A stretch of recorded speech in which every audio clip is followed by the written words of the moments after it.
Bonjour chers élèves de la classe de Terminal S. Bonjour chers collègues. Dans cette vidéo, on va essayer de continuer la correction de la série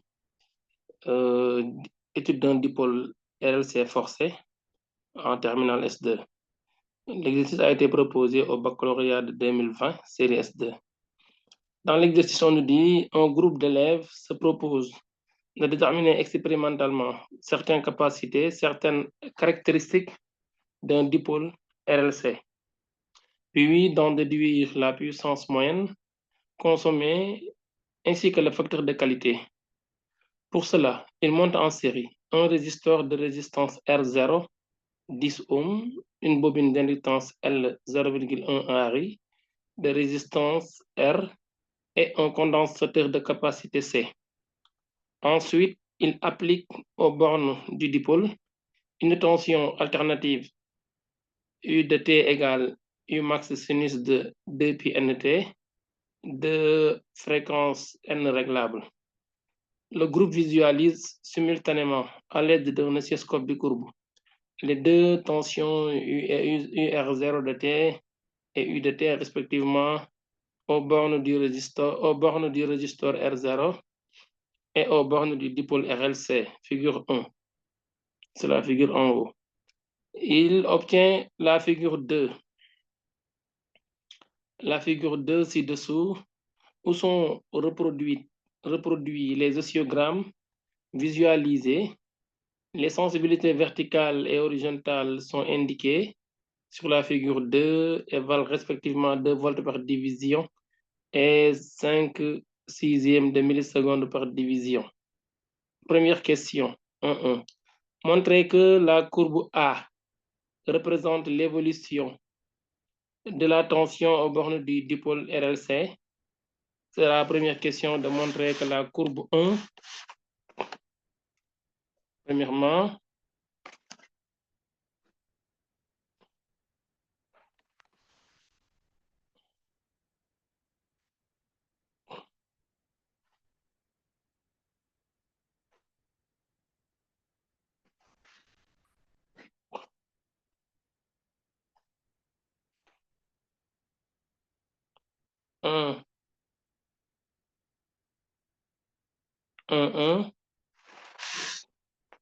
montrons que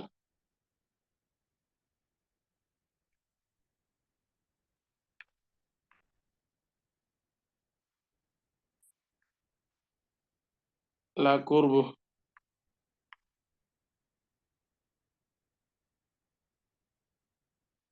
petit a, montrons que la courbe A représente U de T. La courbe A représente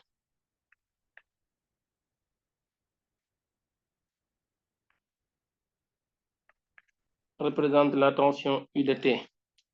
Alors, la courbe A représente l'évolution de la tension aux bornes du dipôle RL. Si vous regardez la courbe A et la courbe B, la courbe A, c'est celle-là, la courbe qui a l'intensité la plus élevée. C'est ça la courbe A. Et la courbe B, c'est celle-là, la plus petite courbe. Les deux ont la même sensibilité verticale. Donc, si pour identifier des courbes, comme on l'a fait au baccalauréat de 2015 ainsi que 2017, dans nos récentes vidéos, ici aussi, on va faire la même chose.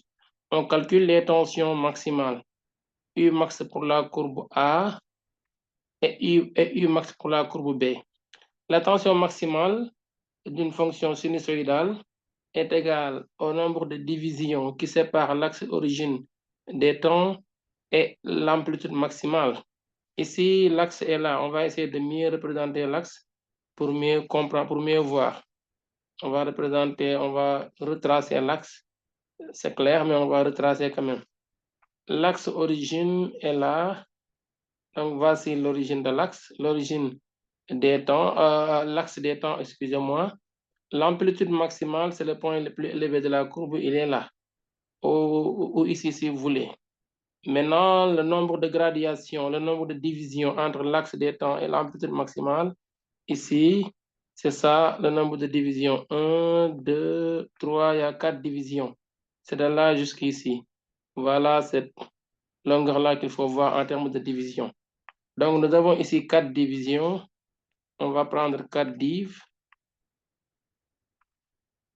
Et chaque division, selon le texte, c'est 2 volts par division pour les deux. Donc, on a ici multiplié par 2V par division. Les divisions vont se simplifier. Il va me rester 4 fois 2 volts. Ça donne 8 volts. Voilà l'amplitude maximale pour la courbe UA. On calcule pour la courbe UMB, tangente maximale de la courbe B, égale.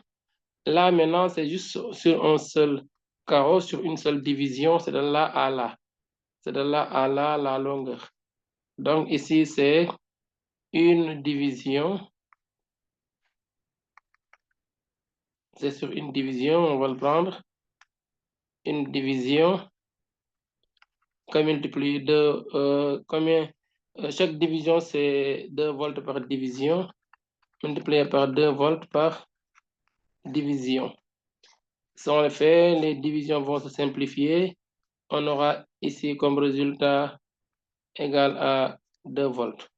Voilà U max pour la courbe A, U max pour la courbe B. Ici, on constate que U max pour la courbe A est supérieur à U max pour la courbe B. Donc, la courbe A, la courbe petit a, représente la tension aux bornes du générateur du dipôle RC. La courbe A, donc la courbe A représente U de T, qui est la tension aux bornes du générateur. C'était ça la première question. La deuxième question 1-2. À la deuxième question, on me demande de représenter 1-2, reproduire le schéma du montage en indiquant les branchements à effectuer pour visualiser la tension à l'oscilloscope du courbe. Schéma du montage. Reproduire le schéma du montage. Schéma du montage.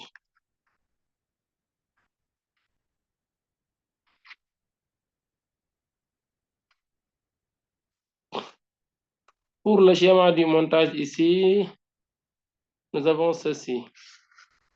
On va reproduire la figure comme c'est représenté. Voilà. Et de ce côté, c'est le côté où il y a le générateur GBF.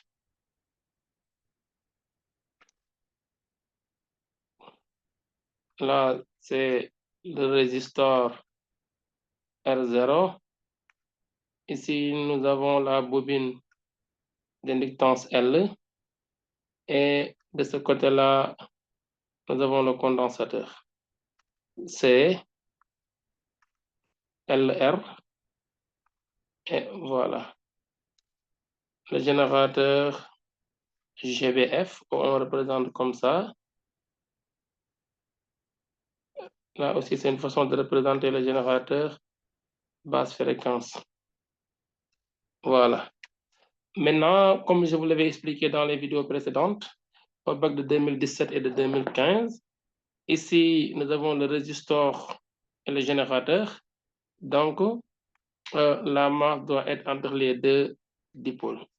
Donc, c'est ça où se trouve la masse, parce qu'on désire visualiser les tensions aux bornes du résistor et celles aux bornes du générateur. Maintenant, après, on quitte le résistor, on quitte la masse, c'est le point de départ. On se déplace vers le générateur pour mesurer ça, pour représenter sa tension. Autrement dit, représenter la voie qui mesure sa tension. Et selon le texte, ici, nous avons des voies qui obtiennent ci-dessous sont rapportées au oscillogramme.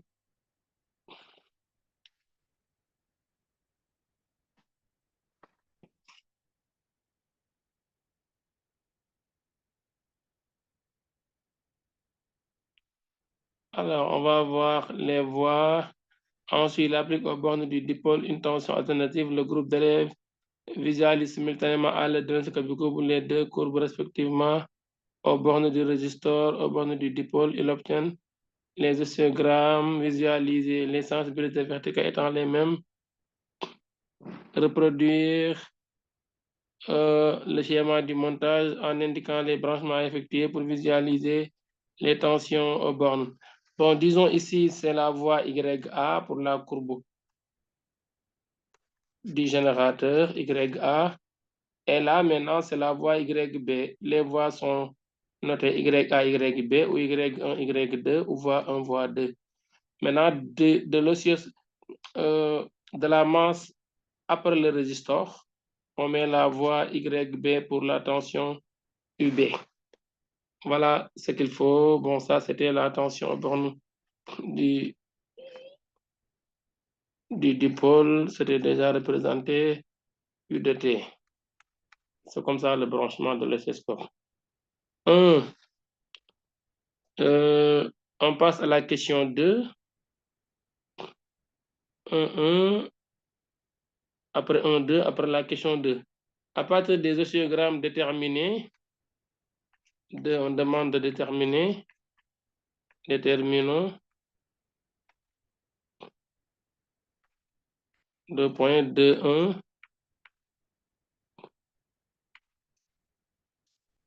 déterminons 2.1, la fréquence N de la tension UDT appliquée aux bornes du dipôle RLC série. Déterminons la fréquence.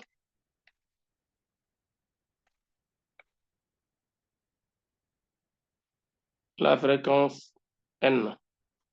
La fréquence N est égale à 1 sur la période T. Avec ici, la période T est égale à, c'est la durée qui sépare 2 maximum ou 2 minimum. Donc de là à là, on regarde le nombre de gradations, n'est-ce pas? Ici, nous avons comme gradation, là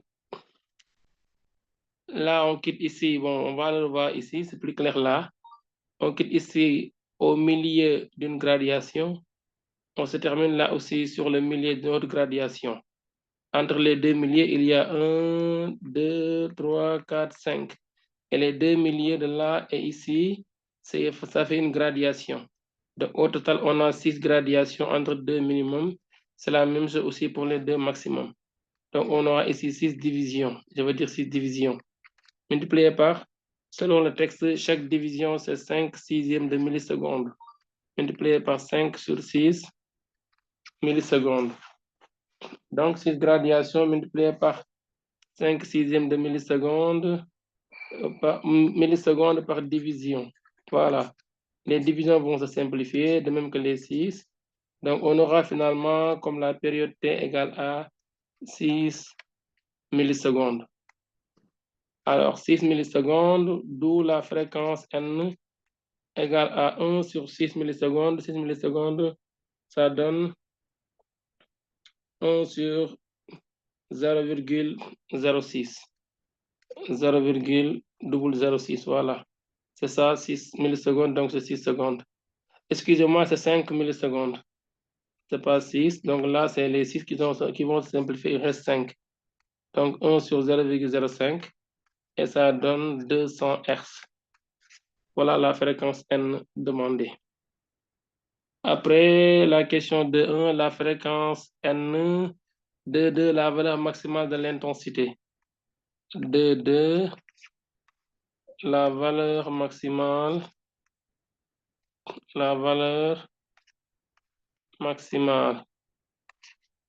de I de T, effectivement. La valeur maximale de I de T. Alors, l'intensité I de T est toujours obtenue pour un dipôle RLC forcé à partir du résistor, de la tension borne du résistor, parce qu'on a UR de T égale à R fois I de T. Donc, U R maximal égale R fois I maximal.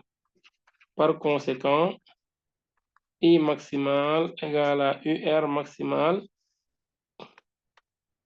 égale UR maximal divisé par R. UR maximal, c'est la tension aux bornes du résistor maximal. On avait déjà calculé, c'était 2 volts. Donc, ça donne ici 2 volts divisé par le résistor R0. Ici, R, c'est R0. Voilà, R0. Ici, c'est 10 ohms. Donc, au total, d'après calcul, on a l'intensité maximale aux bornes du dipôle qui traverse le circuit, c'est 0,2 ampères. Voilà l'intensité I maximale. Après l'intensité maximale, il demande de trouver à la question, toujours pour la même question, puis en déduire l'impédance Z du dipôle RLC. L'impédance Z. On a l'intensité maximale, on me demande de trouver l'impédance Z2, c'est le rapport entre la tension maximale aux bornes du générateur, autrement dit aux bornes du dipôle RLC, sur l'intensité maximale qui traverse, ou tension efficace sur l'intensité efficace.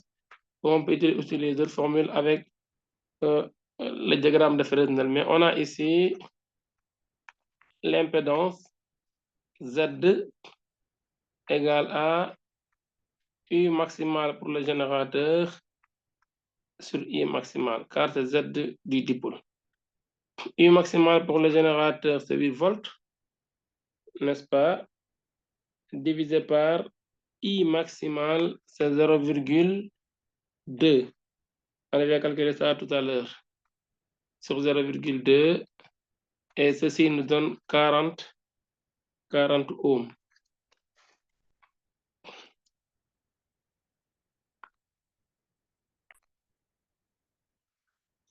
Voilà, maintenant, pour la question ici de la valeur maximale Imax de l'intensité du courant obéi dans le circuit, puis de dire l'impédance Z.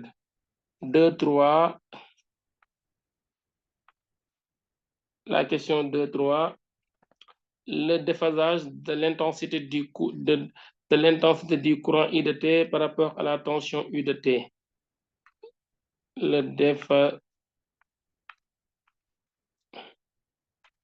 Voilà, le déphasage. Phi, ce qu'on demande. Maintenant, nous avons ici le graphe. On peut trouver ça graphiquement.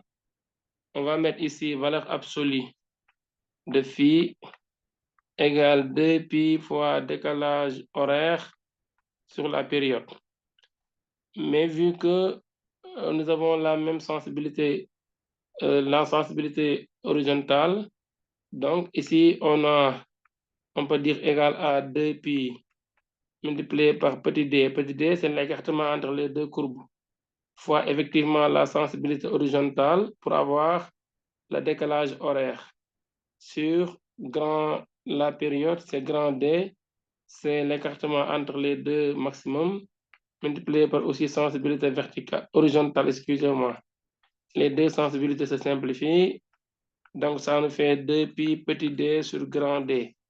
Je vais expliquer ça tout à l'heure. Petit d, c'est l'écartement entre les deux courbes, cette longueur-là, sur l'axe des temps. Et, par exemple, ici, voilà. Cet écartement-là, c'est juste une gradation. Donc, ça donne 2pi multiplié par une division. L'écartement entre les deux maximums ou les deux minimums, on avait dit tout à l'heure que c'était 6 divisions. Donc, le tout sur 6 divisions. Donc, ça donne ici pi sur 3. Valeur absolue de la différence de phase égale à pi sur 3 radians. Pi sur 3 radians. Alors, après ça, maintenant, là, c'est la valeur. Il avait dit la valeur de phi, c'est ça. Après, nous sommes à la question 2, 3, le développement de l'intensité, en déduire l'expression de I de T. Voilà. En déduire l'expression de I de T.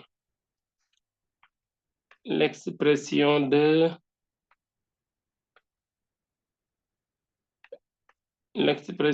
I de T. Alors, I de T, on va regarder. Donc ici, on a I de T égale à I max cosinus oméga T. Alors, on regarde les deux courbes, celui qui est en avance et celui qui est en retard. Si vous regardez sur le côté des minimums, la courbe A est en avance parce qu'elle atteint son minimum en première ligne si on projette les minimums ici. C'est aussi valable pour les maximums. Si vous projetez la courbe 1, A atteint son minimum à 2 carreaux et demi, 2 divisions et demi. La courbe B atteint son minimum à 3 divisions et demi. Donc, la tension aux bornes du résisteur est en retard par rapport à la tension aux bornes du générateur, parce que c'est lui qui atteint son minimum en dernière ligne. Par conséquent, l'intensité du courant I est en retard par rapport à la tension aux bornes du générateur. Comme c'est en retard, donc on va dire maintenant, ici on aura moins pi sur 3. Moins pi sur 3 pour avoir ici la phase phi. Alors, on pouvait aussi prendre ici phi égale 0 et ajouter sur la tension aux bornes, sur l'écriture de la tension plus pi sur 3.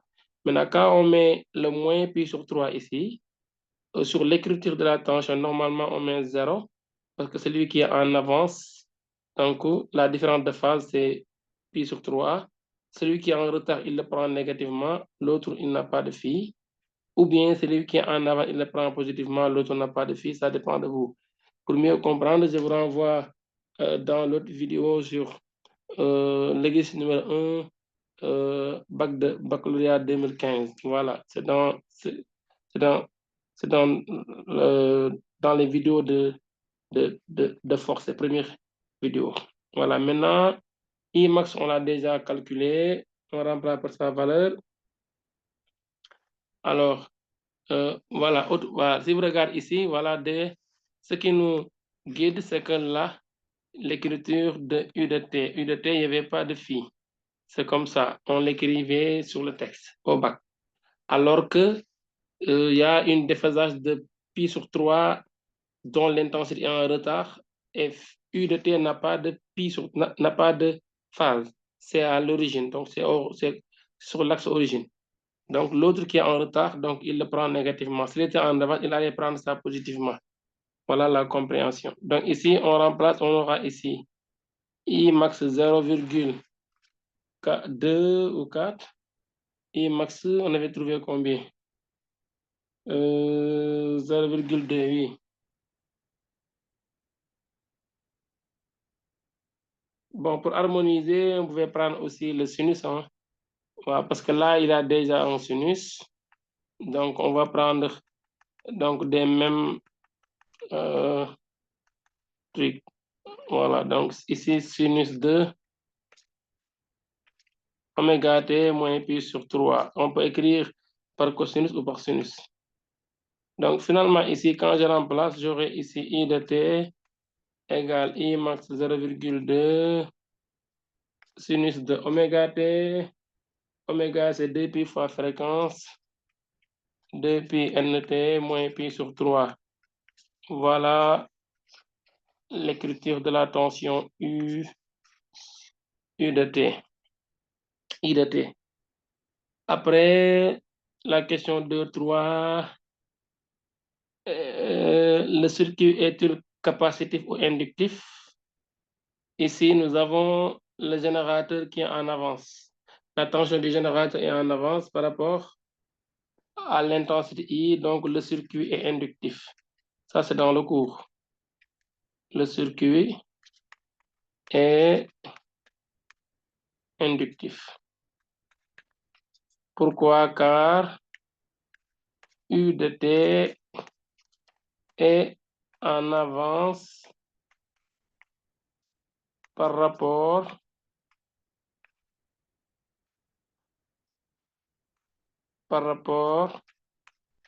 à I de T. Voilà, donc c'est un circuit inductif. Après, on nous dit ensuite,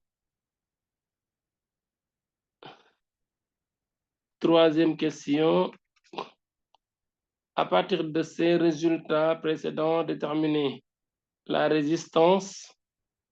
À partir de ces résultats précédents, déterminer la résistance R de la bobine. 3,1.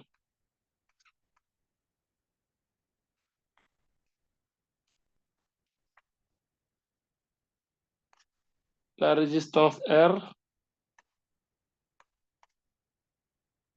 de la bobine.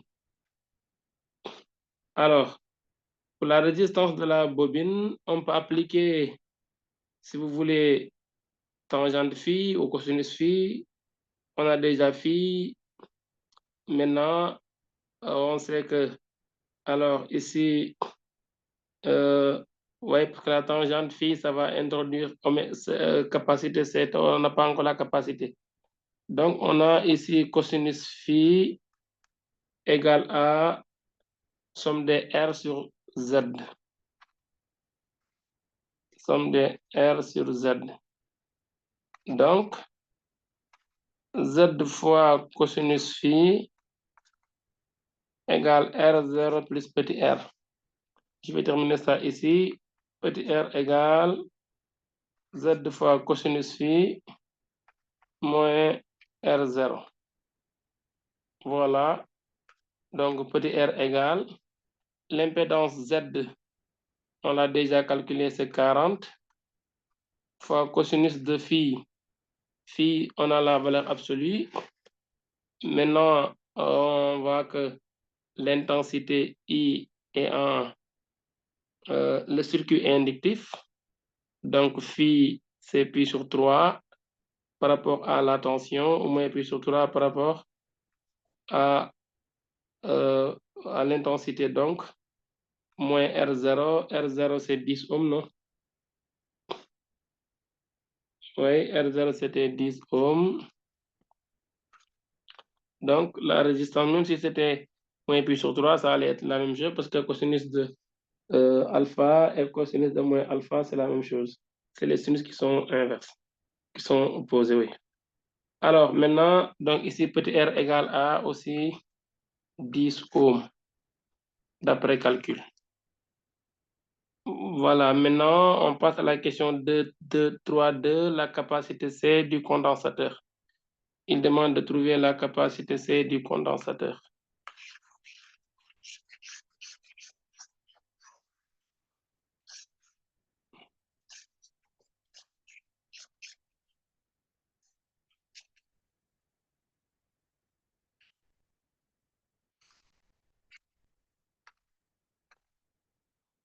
La capacité C du condensateur.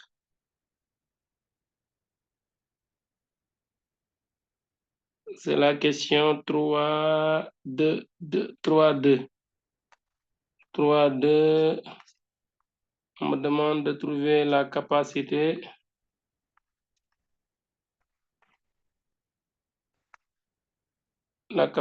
C du condensateur.